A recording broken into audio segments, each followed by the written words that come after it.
Ladies and gentlemen, welcome back to another exciting episode of Between the Tackles. We're right in the middle of divisional week, wildcard week, however you want to look at it, but we're right in the heart of the NFL playoffs, and we've got a very special episode here for you tonight. I'm here with my pal Manish. Manish, how you doing, and who we got coming on tonight?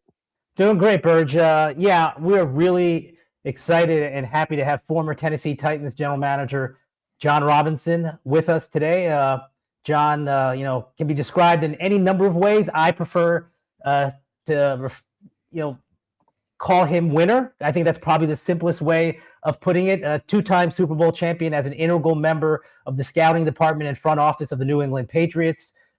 His first 6 seasons as a general manager were winning seasons, 4 playoff berths, and he will forever be known as the man who drafted Derrick Henry, future Hall of Famer, in addition to a lot of other difference-making Pro Bowl caliber players throughout his tenure. So welcome, Jon. Really happy to have you aboard today. Yeah, good to be with you guys. Hope y'all are doing good. Well, I'm doing good because my favorite team, the New England Patriots, won a nice playoff game the other night, and that happens to be where you started out your career in the NFL. And reading up on you beforehand, obviously I knew of you before we started doing this, but can you give me a little bit of background on what it was like? How did you get started? How did the Patriots pick you up to start your career as a scout? And how did that all come about? Yeah, I was a lowly linebackers coach down at the powerhouse Nicholls State in Thibodaux, Louisiana. Talk about a diamond. I don't know what to call myself, a diamond. I was more like coal in the rough. And one of the duties, when you're coaching at that level, you wear a lot of hats. One of the hats that I wore was the pro scout liaison. We didn't have a lot of prospects, guys. We had more suspects, but still the scouts would come through. I struck up a relationship with all of them. And one of them happened to be Jason Light, who wasn't a personnel director. Scott Pioli was there. And Larry Cook was the college director, longtime evaluator, great mentor for me. Jason was like a kind of quasi-college scouting director, but I struck up a relationship with him. He asked me if I was interested in scouting. I love to recruit and find players to bring onto the team down there at Nicholls. I go up and interview with Scott Pioli. He sends me back home to Thibodaux in late May and didn't offer me the job. I was making a whopping $25,000 a year as the linebackers coach. Talked it over with my wife and said, hey, if they offer us at least $35,000, we should take this job. And Scott called me 2 days later and said, Jon, we're prepared to make you an offer to be the Southeast Scout, and we're going to pay you a 2-year contract with the first year being $40,000. And I said, looks like I'm scouting for the Patriots. So we moved to Atlanta. I scouted the Southeast for 4 years, got promoted to national scout, did that for 2 years. And then when Thomas Dimitroff left for the Falcons GM job, Bill promoted me to college scouting director, and I ran the draft for 5 years there for Bill before leaving and going to Tampa to hook back up with Jason Light down there in Tampa. I got to ask, what was it like working for Bill Belichick? Because all I see as a fan is what we get from those media press conferences, which I found wildly entertaining. Not necessarily somebody like Manish who works in the media side, I'm sure didn't feel the same way. But as a fan, I always liked the way that he interacted with the media. But can you provide some insight on that? Yeah, I will say this. One of the first thing we did training camp at Bryant College, and I show up. I'm the greenhorn. I got yeah. But he asked about my wife and how we got moved and all that. And then our relationship kind of developed over time. He's actually really funny. He's easy to, I shouldn't say he's easy to work with, but I understood what he was asking. I understood his leadership style. He wanted everybody to be, kind of a master at their craft, to be excellent in their role, be the best that they could in their role.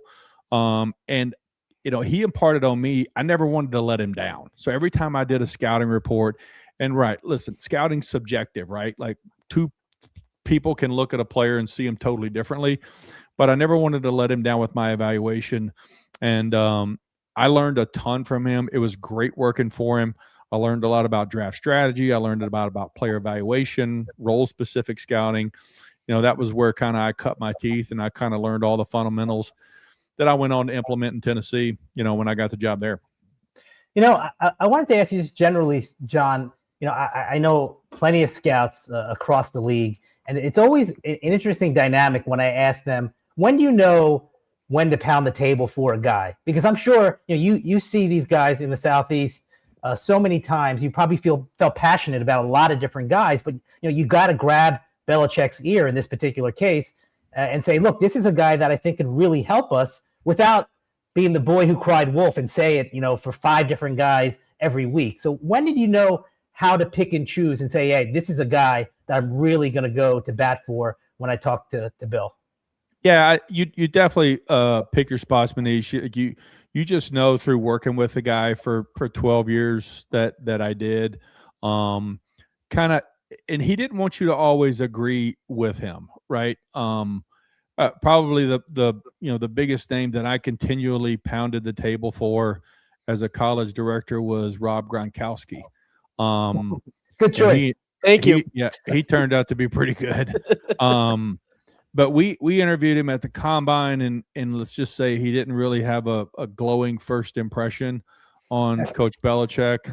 And I kind of stuck to my guns a little bit, and we leave the combine to go back, and I'll never forget, me, Nick, and Bill are sitting in the draft room, and we had drafted Patrick Chung the year before, and Rob, who played at Arizona, went against Chung in the game.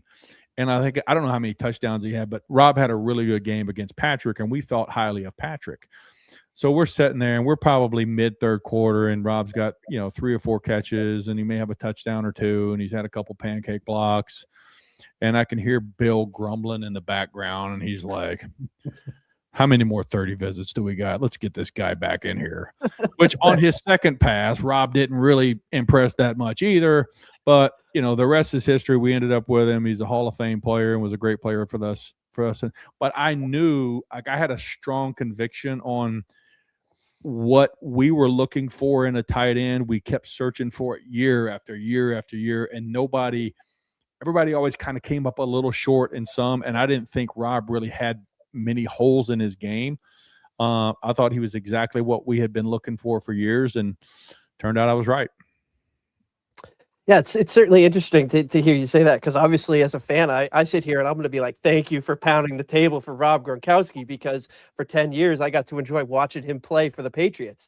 Want to take me through what it was like early on, like especially because when you came in, they had already won the first Super Bowl, so you were kind of already had that winning type culture coming in. What was it like, I guess, the vibe in the room when it was like, we got to repeat this success? Like how did you guys kind of go about it? I mean, I know you were kind of just an area scout at that point early on, but what kind of vibes did you get? How did it kind of motivate you to continue to do well to make that happen? Yeah, they had just come off the Super Bowl in New Orleans, their first one when I got hired. And when I went to training camp, you could kind of feel, to your point, you could kind of feel the vibe and the standards and the expectations had been raised. It was Tom's first Super Bowl, and he was, on the start to his meteoric rise to being a superstar. And you could tell, like, we didn't want to have a letdown. And, like, I don't think we made the playoffs my first year. Mm-hmm. And I was like, I thought we were supposed to win the Super Bowl. Like, I left Nicholls State to come here. Like, we're supposed to be winning Super Bowls. Well, fast forward, we win back-to-back the next 2 years. So I think once the standard was set about, the types of players that we wanted to bring in, the caliber of players we wanted to bring in, I myself as a scout took a lot of pride in the evaluations and how I articulated my evaluations. And I told our scouts, once I climbed the ladder in New England, and then in Tampa, and then certainly in Tennessee, the decisions that are made, I wanted my evaluation, when Coach Belichick read it, for him to be able to visually see the player doing what I'm describing. And he might disagree with it a little bit. He might see the value off a little bit, but I was able to paint a pretty clear picture of what he was going to bring to the table. So I always tried to pass that on, because Larry Cook taught me that, Jason taught me that, and then, Bill and Scott certainly reiterated that to us. So that's something that I always try to do. But you're right, that after that first Super Bowl, I came in there and you could tell that the standard was going to be pretty high in that organization. And one final question before we move off the Patriots here. What was it like? Because obviously the Patriots, through the 20 years, but like through your time there, they were always picking late in the draft, late in the rounds and everything, and still sustained success through that period of time. How did that change your mentality? Like, because usually you go through the ebbs and the flows of the cycle of the NFL, where you end up picking high, and then you it's that circle of life in the NFL. Consistently picking late in the draft presents a lot of challenges, doesn't it? It does, if you don't have Tom Brady. That he certainly erased a lot of issues that we had. But you're right. Typically, I think it's always comical around, as it inches closer to the draft, everybody wants to poll the GMs and how many first round grades do you have on a player? It's like, well, we've only got 17 guys graded in the first round. And we weren't so concerned about what round, if you're going to pick, if you're not going to trade, then you're trying to take a player that is going to have hopefully a starting role if you take him in the first round. And, hopefully if you stumble into an impact player back there. DeAndre Hopkins went 28 or 29. He's been one of the better receivers over his career. I think if you just identify the skill sets of the players and you have a staff, which Bill always did, that could maximize the skill set of the player and put them in position so that they could be really good at what they do. You can't just plug them in anywhere and expect them to go make an impact. But Bill was extremely efficient at identifying where the player was going to impact the team the most and try to put those players in those positions and keep them out of situations where they weren't going to be, as impactful. John, I did want to sneak in one last Patriots question. I believe the first year that you were promoted to director of college scouting, you guys drafted Edelman in the, on day 3. 7th round. Yeah. So when you're talking about 7th round picks, there's a lot of, potential picks, what a guy might be, a project. Obviously, I don't think that you guys could have envisioned the career that Edelman wound up having, but can you kind of take us through the homework on Edelman and what the thinking was when you guys ultimately pulled the trigger on him for that pick?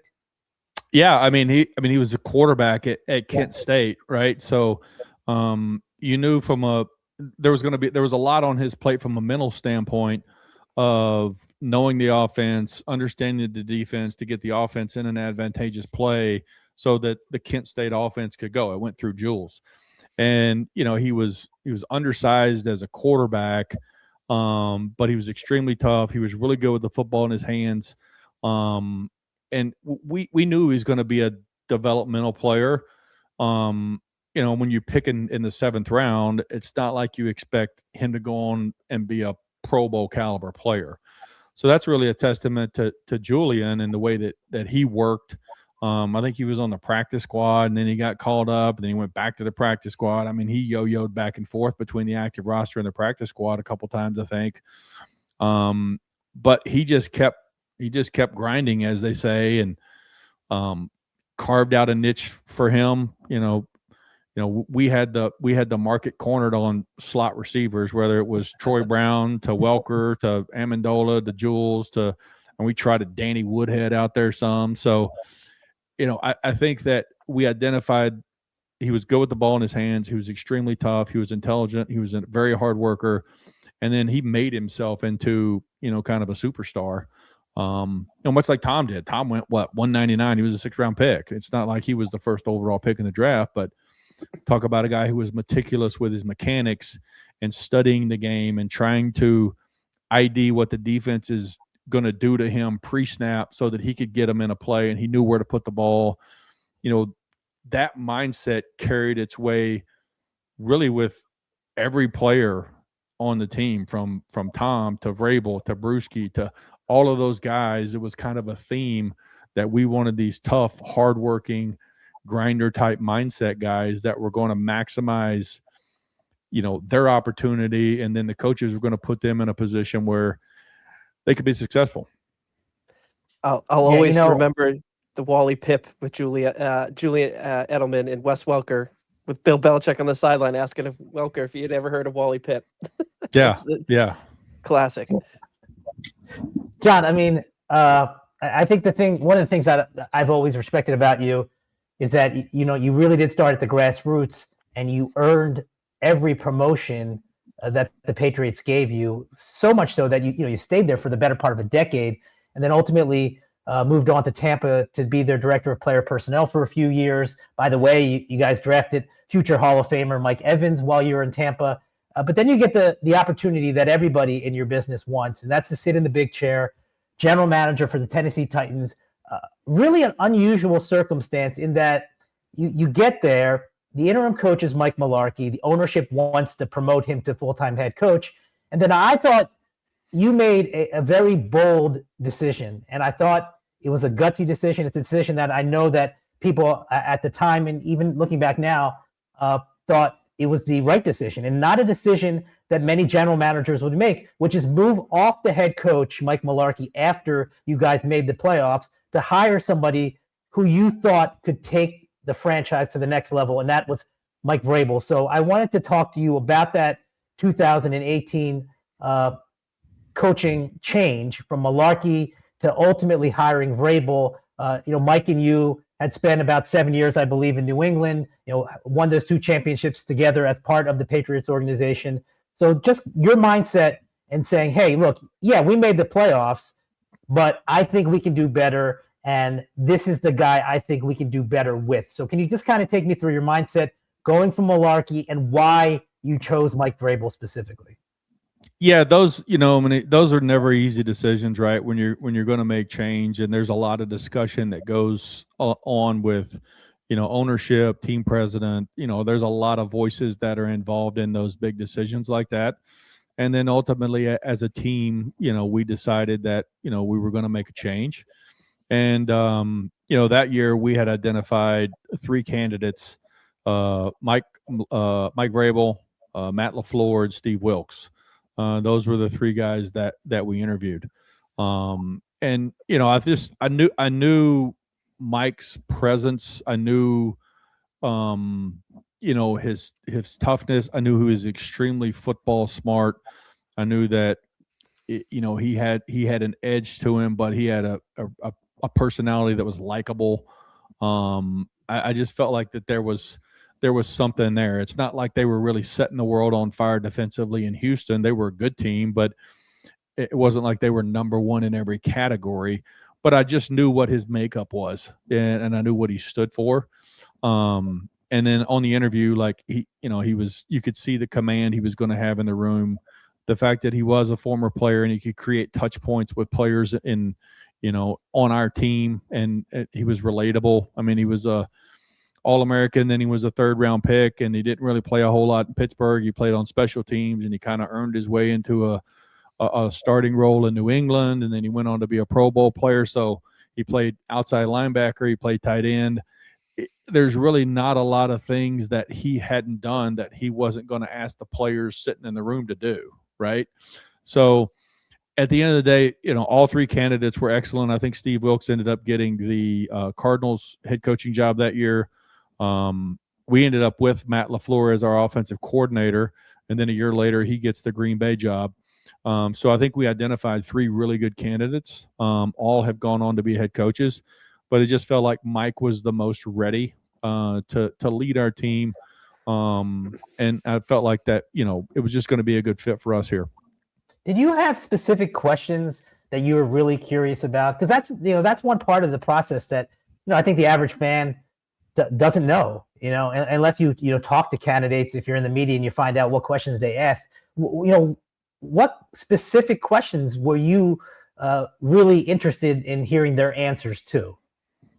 Yeah, I think I do a lot of interview prep now with coaching candidates, with GM candidates, And I tell them the most important time in the interview is the first 10 to 15 minutes, right? Because there's a reason the job is open, right? Something is broken within the football business.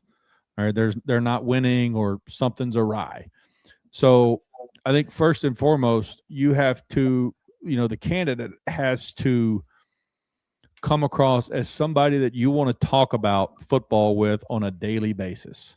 Right? You just want to have conversations about it. Because if you don't want to talk to somebody, it's probably not going to go well, no matter how well the coach is, how good the coach is, right? Mm-hmm. So being able to have conversations, have a conversational tone in that first 10 or 15 minutes, and then really you're just building, you're asking them questions about, like what does culture mean to you? Like, what is your plan for structuring practice? How are you going to coach the guy that's a 10, 12-year veteran different than the rookie free agent that we signed out of Washington State? Like, how are you going to create touch points with the different demographics that make up a locker room? How are you going to impart on the players that you have a plan individually for them in their career so that they can be successful? And if they're successful players on our football team, then pretty fair to surmise the team's going to be pretty good. You're going to win games, which in turn is going to help them either get more money with our team or go get paid somewhere else. Like, that's the nature of the NFL. That's the business of the NFL. So being able to create those touch points through conversation, through questions, but it all starts with the first 10 or 15 minutes that I just want to talk to this guy about football, and if you can't nail the first 10 or 15 minutes, then really you're just wasting each other's time for the next 2.5, 3 hours, however how long the interview goes. It's certainly interesting to hear you say that, because obviously you had familiarity with Mike Vrabel from being in New England for all those years together. Now, I'll tie it back to Bill Belichick a little bit here. Do you see a lot of similarities between Mike Vrabel and Bill Belichick when you were interviewing him? Did you see any kind of that Patriot way still kind of ingrained in him when you made the decision to hire him? Yeah, I think so. I think we all learned a lot from Bill, right? But I think, and again, having not worked for the organizations with guys that left and ran their own programs, I think the mistake that's often made is they try to be Bill. Right.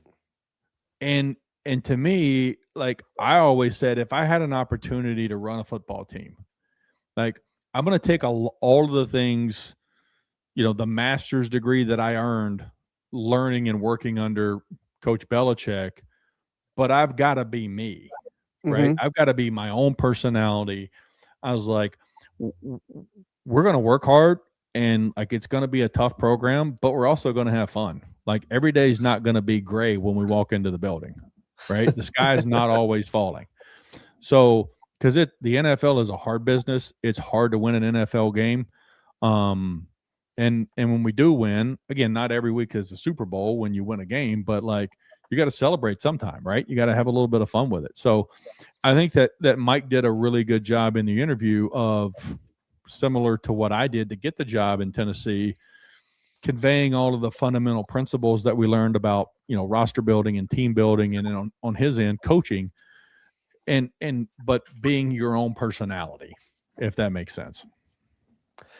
Yeah, I'd say that's definitely big, because at least I've definitely heard of other coaches that had coached under Bill where they've kind of gone off and they tried to replicate, almost try to do the exact same thing, and it hasn't worked. And I kind of base that in my own life, in my own career, where it's like, I'm going to take what I learned from you, the best parts. I'm going to take the best parts from what I learned from you, and I'm going to combine it together. I'm going to create me. It's kind of the same thing exactly with what you're saying there. Yeah, that's right. I think that's the only way you can kind of attack, really any career field that you're going to be in. You got to be your own person. You got to be comfortable in your own skin. If you're trying to be somebody else, then you're just faking it. And at the end of the day, that's going to come through, and you're going to lose, credibility with those, those that you're working with in any industry. Absolutely. Yeah, and I think it's easy to see how Mike Vrabel would be relatable. It is funny because you obviously know him much better than both of us do, but in my interactions with Mike in the past, it's really funny because he has a way of genuinely being interested in the person that he's talking to. Whether it's a reporter, whether it's his general manager or players, other media that cover him on a day-to-day basis.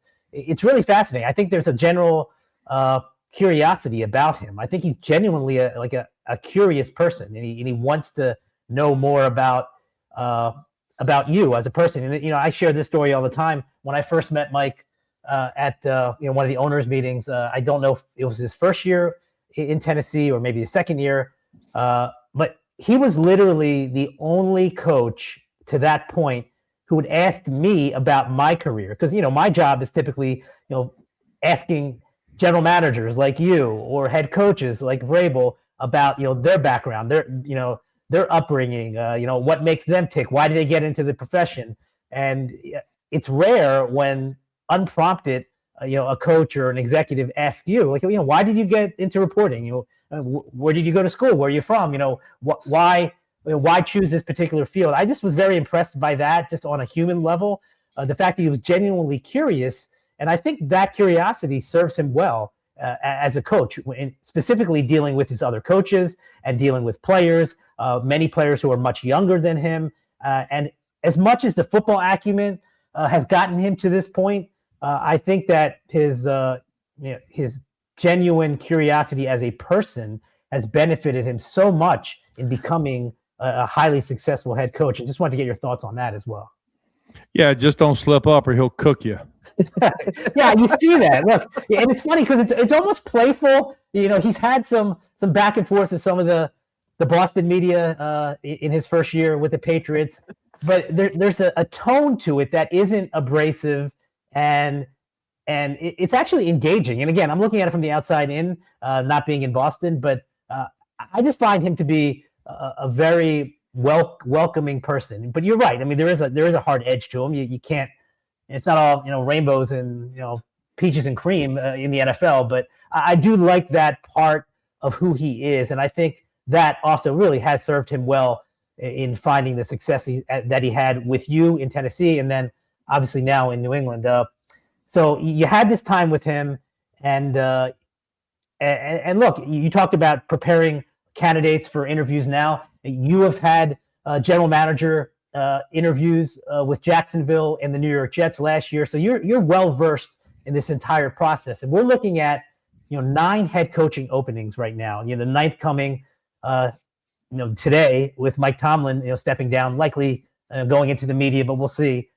When you look at these 9 openings, what are the 2 or 3 that you think are the most desirable? I mean, obviously every head coach wants to get a position because there's only 32 of them. But when you look at these nine openings, what are maybe the 2 or 3 that you think, wow, this would be a great job to jump into?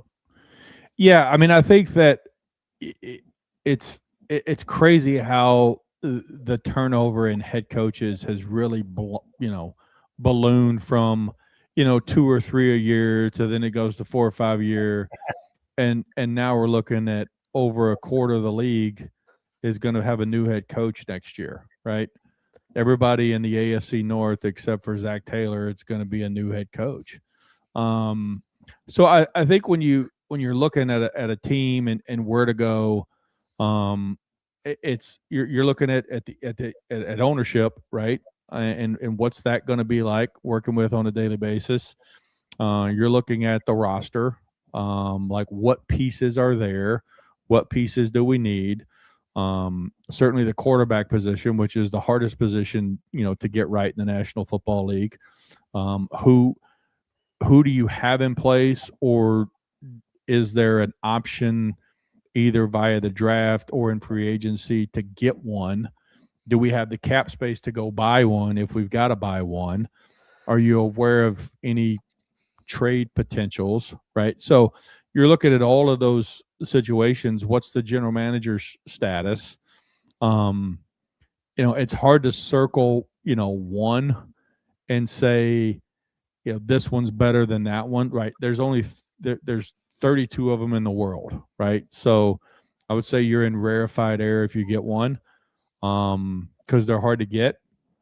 I think they all have their challenges, But, you know, I mean, I would say when I got to Tennessee, I mean, we took over a team that had won 5 games in 2 years combined. And it was like, ugh, there's not a lot to work with there, right? But we came in with a plan and like, here's what we're going to do. And we started to, you know, activate that plan with trading for DeMarco Murray and then trading the first pick and starting to stockpile picks. So I think, you know, who are you working with in the GM chair? Because there's only one of those openings now, right? Atlanta. So who are you working with in the chair? What's the strategic plan for the football team? Do our philosophies align? You know, if you want to run the ball as a head coach, if you believe in, you know, kind of what Houston's kind of trying to do with run the football and play great defense, and the owner wants to throw it all over the yard, it's probably not going to be a good fit, right? So you've got contrasting philosophies from the jump. So to say which one's best, I don't know. I mean, I think some of the rosters obviously look a little bit better than others on paper, but there's been a lot of good-looking rosters on paper that didn't make the playoffs, or they're one and done in the playoffs too. So it'll be interesting to see how 9 get filled as all this stuff shakes out over the coming weeks. Yeah, I'm going to show my East Coast bias, my New York bias, and ask you specifically about the New York Giants opening because they do have stable ownership with the Maras, and they do potentially have a budding young difference-making quarterback in Jackson Dart, and they also appear to be making a full-court press on John Harbaugh. So my question to you is, how much sway, you know, if you're a candidate, would having Jackson Dart be? And then secondly, and perhaps more importantly, you know, John Harbaugh is probably the most coveted candidate during this cycle, you know, for obvious reasons, for, you know, what he's done for the better part of 2 decades. I would think that the Giants, the Falcons, you know, other teams, even Tennessee, I believe, who's interested in interviewing him, would have to sell themselves as much as he would have to sell himself to the team. He's in a rare position where he will have options. So if you're the general manager of a team that wants John Harbaugh, how do you say, hey, you know what? You've got other good options here, but my team is the best option. How do you sell a guy like that on your program? Yeah, I think you talk about with what you've, you know, Atlanta's a unique situation, right? They just hired Matt Ryan, and they're going to hire a general manager. You know, Tennessee has Borgonzi in place, who comes from Kansas City. So, you know, I think you do sell, at least within all 3 organizations have young quarterbacks on rookie contracts, right? So you've got some flexibility cap-wise to navigate adding players to the team. I think all 3 have, you know, different stars at different positions. You know, in Tennessee, you've got Jeffrey Simmons, who I drafted, who's a superstar defensive tackle. In Atlanta, you've got Jon Robinson, who's arguably the best running back in the league.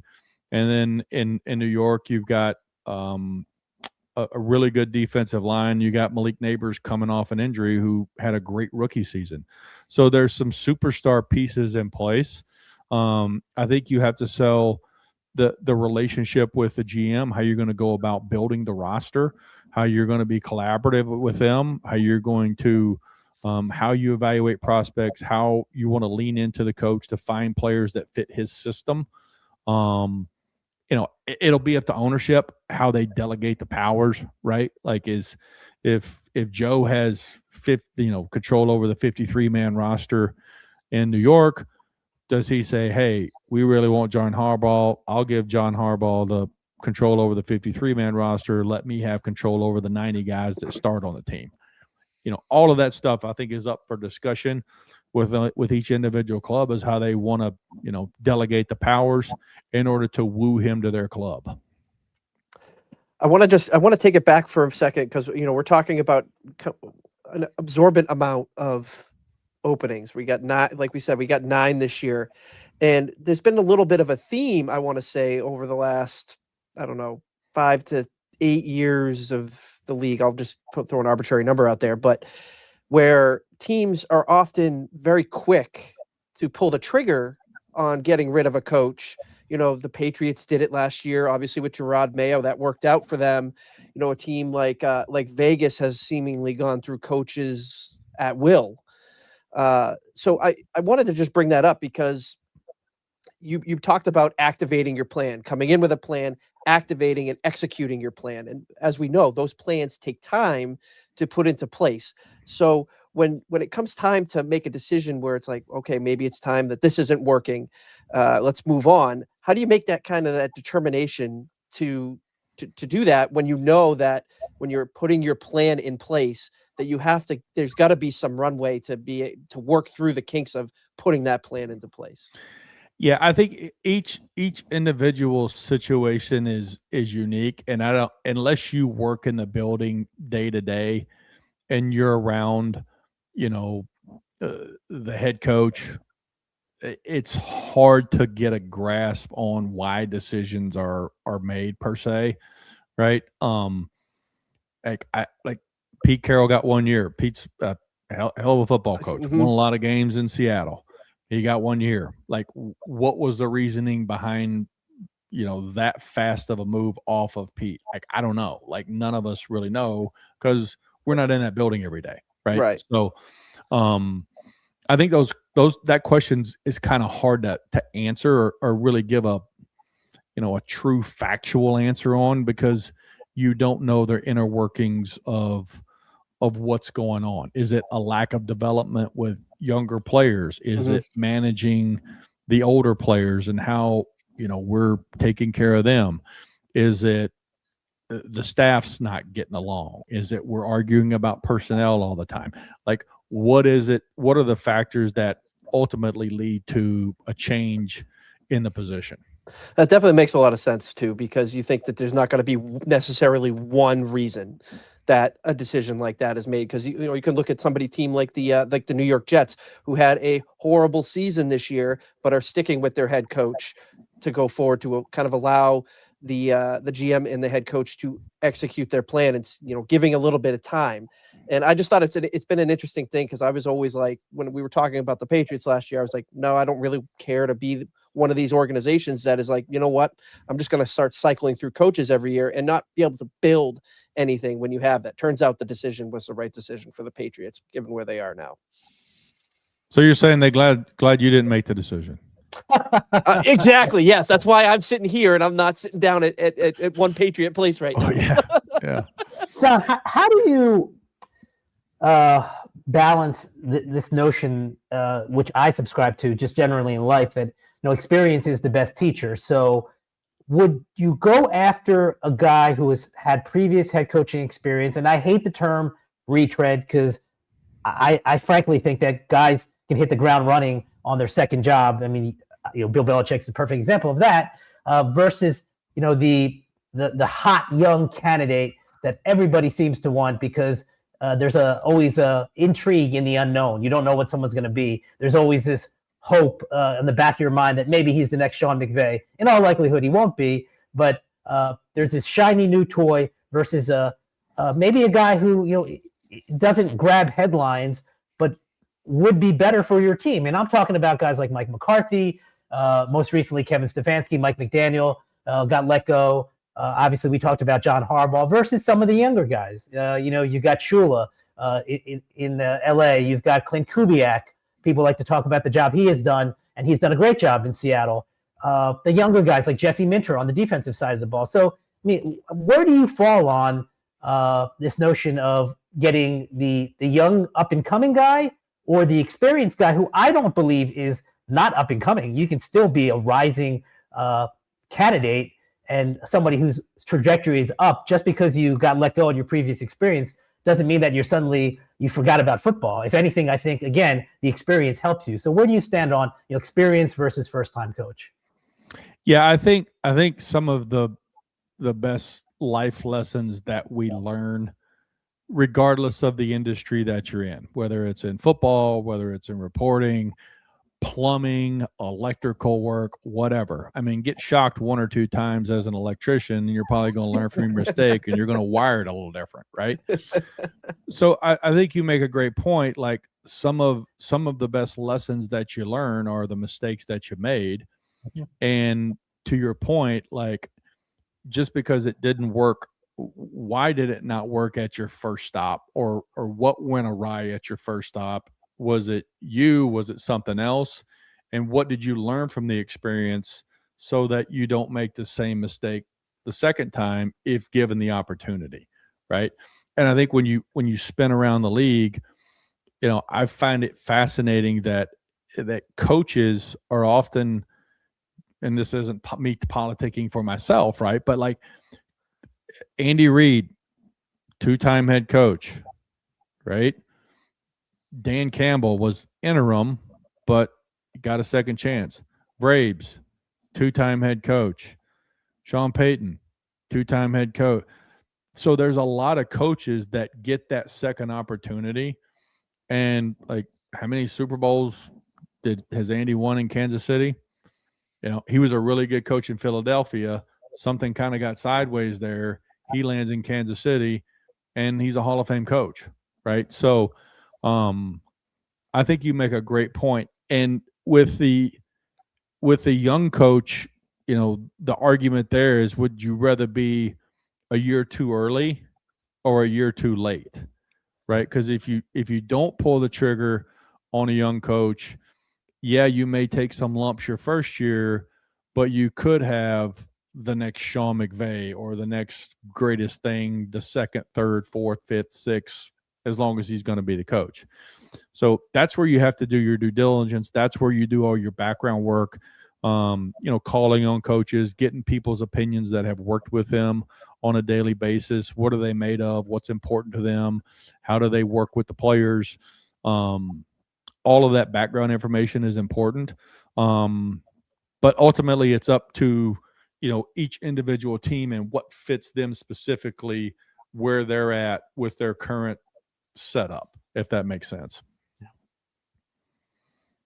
I think it's interesting you bring up Sean McVay there, because we talked with, I think it was Tom Pelissaro about a month or so ago, and we brought this up, and you talk about wanting to be a year or two too early. You don't want to be necessarily, when this guy is going to be quote unquote ready to be a head coach in the league in 2 years, you don't want to be going through this whole process again at that point. So it's almost like you give that runway, and yeah, you may take your licks early on, but giving it that time to mature, you could end up with the gold, like you said, Sean McVay. It's a very interesting concept there. I'd like to move it along to the current playoffs where we sit now in the NFL. I want to get your, first of all, while we're talking about it, I want to get your take on the games this past weekend, because I, as a fan of the league, some outstanding football games. Save the game, last night, Monday night. That was probably the only one that, for me, was lacked that entertainment factor. But the rest of the games really were entertaining football games. Yeah, they did. I mean, it came down to the last series or the last couple plays in most every game. I thought the Chicago Green Bay game was super exciting. The Jacksonville game was in Buffalo was super exciting. And the NFL as a league, that's exactly what they want, right? You got some new fans, whether it's Jacksonville or, Denver's kind of been on, the schneid for a little bit. They made a great run when Elway, but now they're back in it. They're the number one seed. You got the Patriots, who were, riding high for all those years, and then they have a little bit of a down spurt. Now they're back in it. So all the fans now feel like they have a chance, right, to hoist the trophy.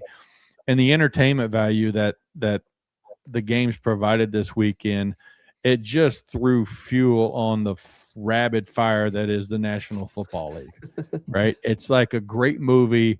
You're sitting there and you're waiting for the cliffhanger or the ending, and it delivered.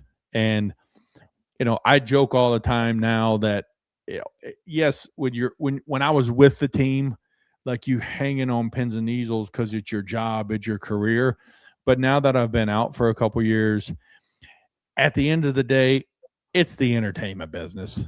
Like, it's a notch above the WWF and all that, but it's all entertainment, right? Like people Yeah. are going to spend their money on something. You're either going to spend it on a nice dinner and a movie, or you're going to buy the NFL Sunday ticket and sit at home with your own beer and your own rack of ribs that you pull off the smoker and enjoy that. So, a great product, extremely suspenseful, and looking forward to watching this weekend's games.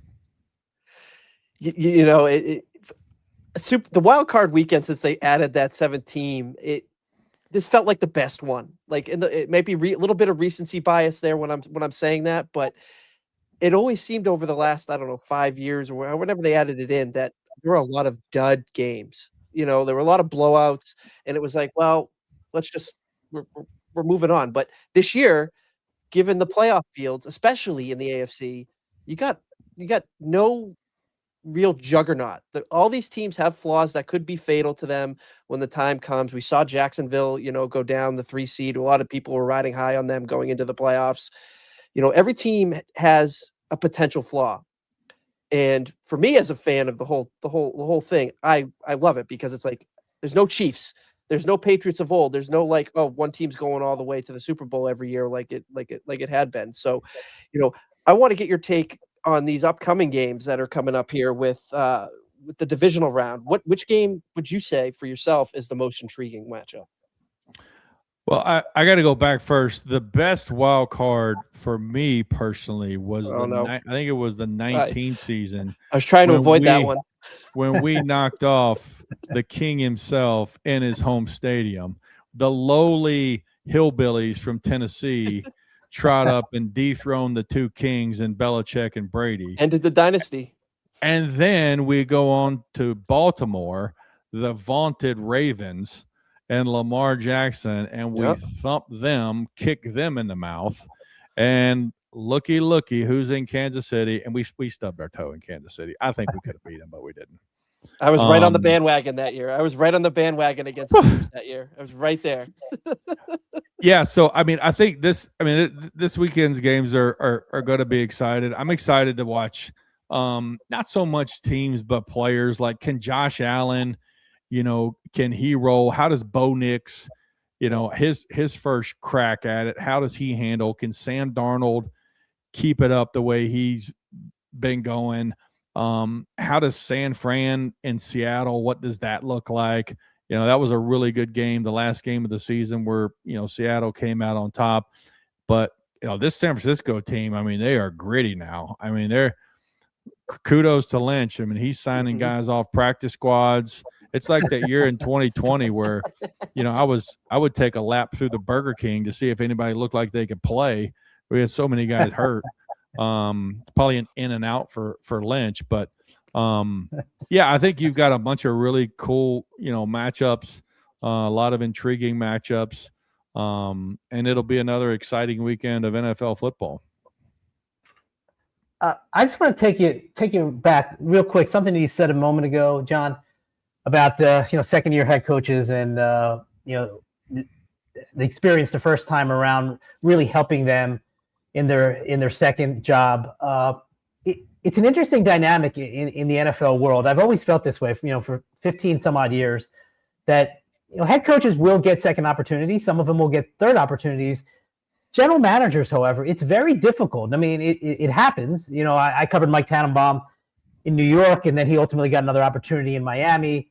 But by and large, it is challenging to get that second opportunity in a front office. And I would think, just based on the general managers that I have known throughout the years, that having a 3 or 4 or 5, 6, in your case, seven years of experience at the position would be invaluable to a team looking for a new general manager, simply because the ins and outs of being in that position. Everybody that I've talked to who has become a first-time general manager talks about, wow, this is so much different than being the director of player personnel or being a scout. There's so many different responsibilities that you don't truly understand until you're actually living that position. So the fact that you have that experience, to me, should be such a benefit for an owner looking for a new general manager. But there is this odd dynamic in the league where it's difficult, and I've talked to guys who are who have been general managers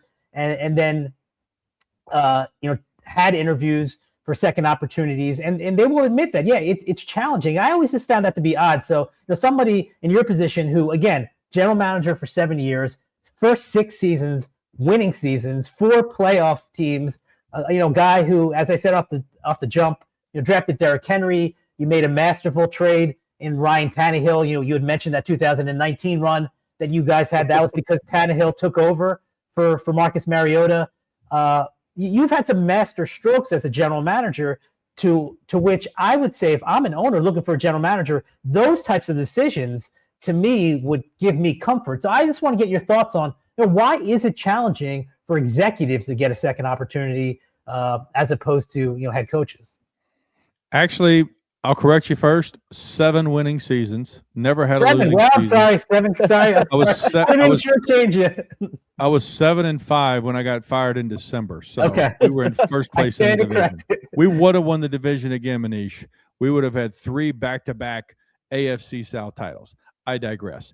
I think you bring up a point. I've brought it up before, and guys like myself and Thomas Dimitroff, who I thought did a great job in Atlanta in building that team. I mean, they went to a Super Bowl.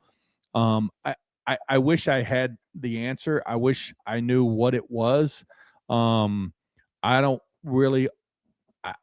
Maybe it's like we're thought of as dinosaurs. We're antiquated in our way of scouting with the new, analytics and all of this stuff that plays into it. When the reality is, like, I was doing some analytical stuff in New England when I was a college director. So, like, I don't know the answer to that. I've had a couple opportunities. I interviewed, like you said earlier, I interviewed in New York last year.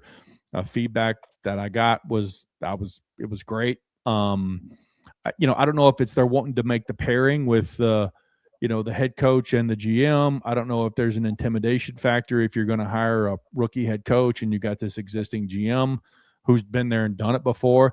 I would think that would be a plus, right? Because I can share experiences that, I worked with 2 head coaches, right? And here's things that I should have done better as a GM in working with those guys. Here's a couple of things they should have done better. I've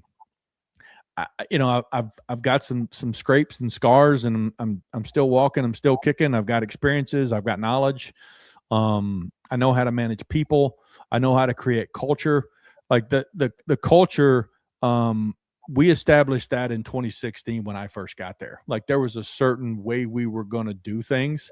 And then when we brought, Vrabel in, he just accelerated that culture. The foundation had kind of been laid, and he did a great job of taking us to where he took us to. But to answer your question, I don't know what the bias is against the second-time GM candidates. There were a lot of us that were worthy of interviews. I think Thomas has interviewed a couple times. I was the only one that interviewed in Jacksonville last year, the only second time. So, and they made what looks like the right decision, at least now, with the structure they have in place. With Tony and Gladstone there, and I think Liam's a great coach. I worked with Liam on a lot of prep stuff, getting him ready for that job. So, I wish I wish I personally had an answer of what is the bias against, not to steal your term, but a retread GM, to see what this guy's about and what did he learn. That would be one of my first questions as an owner, is like, looking back on what you did, what did you do really well? And then what are some things that where you thought you could have been better, and how would you go about not making those mistakes again? Yeah, I hate the retread connotation. I just think it's unfair. I've always thought it was unfair. I think it's kind of ridiculous. Probably a different podcast, a different time for a different conversation. I did want to get your thoughts real quick on the notion of college football general managers. You're seeing guys in the NFL move in that direction. I don't know if it's most recently, but recently, David Caldwell, former Jacksonville Jaguars general manager, is now the GM at the University of Florida. Just what do you think of that movement? And just the notion of that structure of having a general manager in place for college programs. Yeah, I think that there's certainly some, there's some parallels, but I think that's a world that's uniquely different with this NIL market, right? Because you're having to basically re-recruit the kid or re-sign the kid every single year.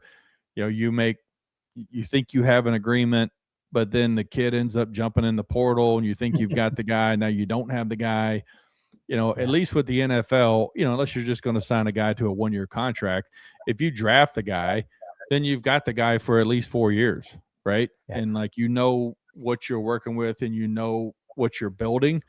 I do think that from an evaluation standpoint, from a leadership standpoint, there's certainly some colleges that have looked at the NFL model about allocation of resources towards certain positions. Obviously, if you just look around of who's getting paid, these college quarterbacks are making $4 or $5 million a year now. So that's the highest position on the college roster, much like it's the highest paid position on NFL rosters. And then you look at, tackles, receivers, edge rushers. It's a similar model. It's just a different roster building strategy in my mind, because you've got so many guys that you have to pay, and the volatility of them just deciding, well, I don't like this coach anymore, I'm going to go in the portal, or I think I can get an extra $50,000. And you're not really dealing with licensed agents, right? Some of these guys, it's their uncle's friend who owns a car wash, and it's like, you really don't know the negotiating strategy. It's like buying a used car from the, seedy used car lot on the side of the road. So I've entertained it. I've thought about it. I don't know if that makes sense for me at this point in my career. I'll be 50 this weekend. So I don't know if I have the patience to deal with a 17-year-old kid trying to tackle me over 50 grand. You're only halfway home, John, so you have plenty of time. Just to jump back real quick, you said something interesting that you'd help Liam Coen during the interview prep. How did that come about, and what do you think the best piece of advice you gave him was? No, so that's kind of what. So I've been working with Win Sports Group now for the last 2 years. So I do interview prep for all the guys that we sign. Preparing them for all-star game interviews, for combine interviews, for 30 visits. Oh, great. So there's not a question. I tell all the kids that I work with, I had 5 on tonight.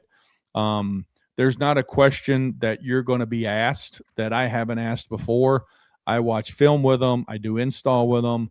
I basically prepare them for when they go to the combine and the gauntlet that they're going to run, what to expect. And I get a lot of pride out of when I get a text from Brock Bowers and he walks out of an interview room and he said, they try to get me on this question, but you already had me ready for it. Thank you. Like, that's awesome. That makes me feel good that I've helped those guys, because they're trying to achieve their dream, right? They want to play in the NFL. So it's similar on the head coach and the GM. I had a call last night with a head coaching candidate, kind of talked him through, some things to be ready for, some things to expect. And Liam was great last year. We talked through the roster at Jacksonville. I talked through him of probably how the format's going to roll with the interview. I talked about that first 10 minutes, making sure. I mean, if you think about it, I don't know if either of you guys are fishermen, but like if you don't, you didn't strike me as the next Bill Dance, Manish. No. I don't even know who Bill Dance is, but he's a legendary fisherman. Well, good. He's a legendary fisherman in Tennessee. He had a TV show way back in the 80s. But like, they're fishing, right? And like, if you don't get the hook in the owner's mouth in the first 10 or 15 minutes, they're going to swim off. So like, you've got to do something to get the hook in them. And then you're just laying out your plan for the next 2.5 hours. So really driving that point home with candidates to make a great first impression. It's no different than when you go on a date. If you really like somebody, in the first 10 or 15 minutes, you're going to know if you kind of like them or not. I mean, I've been married for 24 years, and it's like, kind of knew I liked my wife in the first 10 or 15 minutes. If not, we wouldn't have been married for 24 years. I hope he didn't peak after those first 10 or 15 minutes. That would have been a rough 23 and a half years or so. Yeah. Oh no, we're going strong. But like, it's so important. And, it was really good working with Liam. I've worked with several guys, GM candidates, head coach candidates, and I was extremely blessed. Good Lord's been good to me. I achieved a dream that I never thought I would get. I'm from a blue collar town in West Tennessee, and I was one of 32 men in the world that did what I did and did it for a long time and was very successful at it. And if I can impart some wisdom, if they can take one or two nuggets from me in those prep sessions that helps them achieve their career, their goal in their career, I take a lot of pride in that. I mean, I think it's great. I mean, that's awesome. Impactful. I mean, it's really impactful behind the scenes work. John, you've been really generous with your time. I do want to ask you one final question about, I would say, non-quarterback, probably the best draft pick for a non-quarterback in the last 10 years, just given where you got him. Derrick Henry, second round. I believe he was 22 years old when you got him. Could you believe that, 10 years later, he'd be rushing for over 1,500 yards and 16 touchdowns and really looking as good as he did when you got him? Just what are your thoughts on how his career has unfolded? And are you actually surprised that at his age, he's playing at this ridiculously high level still? I mean, first off, just an outstanding person, just a really, really good human being, a great leader, not a rah-rah guy. But when Derrick spoke, everybody listened. He had a unmatched work ethic. I mean, you can see his videos in the off season that he posts. Like, I don't even know what some of that stuff is or how any human can do it, but he does it. I mean, he's on a medicine ball with one hand and holding a 150-pound dumbbell with another hand. It's just like, who can do that, And Derrick had it. I mean, Derrick's a unique build, right? I mean, he's 250 plus pounds and he's kind of high cut, right? So he's got longer legs. And if you can kind of get him going, and he's got enough speed to capture the edge, and if you get him one-on-one with the defensive back, they're roasted. And if you over pursue him and he cuts it back and you can get him on a defensive back, you're roasted again. So, it's a testament to him, the way he approaches the game, the way he takes care of his body, the routine that he has. And just he is a great, great teammate. Never had any issues with Derrick. Was the face of our franchise in Tennessee for a lot of years, and we got lucky with that one. Must have done him some good to sit and kind of be in a tandem with DeMarco Murray for those first couple of years that he was there, right? Wasn't he where they overlapped by a couple of years, right? Yeah, so DeMarco was there for 2 years, and DeMarco was really good too. That was that I think I traded for DeMarco, and Howie and I swapped 4th round picks. So for like 9 draft slots, I got DeMarco Murray. Okay, I'll do that deal, Howie. So having him there, and then having Derrick, with him, and then Derrick always had a great relationship with every quarterback. He had a great relationship with Marcus, and then when we brought Tannehill in, he developed a great relationship with Tanny when we made the switch to Tanny. Again, him and Ben Jones, an all-pro center that we signed, who was a free agent out of Houston, been one of the him and Logan Mankin's probably the 2 toughest guys I've ever been around. But Derrick could just fit with anybody, and just a really, really good teammate. DeMarco certainly helped him, and he helped DeMarco as well. I would not want to be on the receiving end of one of his stiff arms. Let me tell you, seeing those go off in the last couple of years, even as he gets older, I have no interest in ever eating one of those stiff arms or even seeing that guy barreling down at me, because they'd be picking me up with a shovel. John, I want to thank you so much for taking the time with us tonight to go over all this. As a Patriots fan, it's great to hear, the background stories of stuff that I would never actually get to hear. So again, I just want to say thank you again for taking the time for coming on with us tonight. Yeah, it was great to be with you guys. We didn't get too down and dirty on the Patriots. That would probably not be podcast worthy, but it's I know where some of the stuff's buried. We'll save that one for another day. So again, thank you again. We'll see you all next week. See you guys.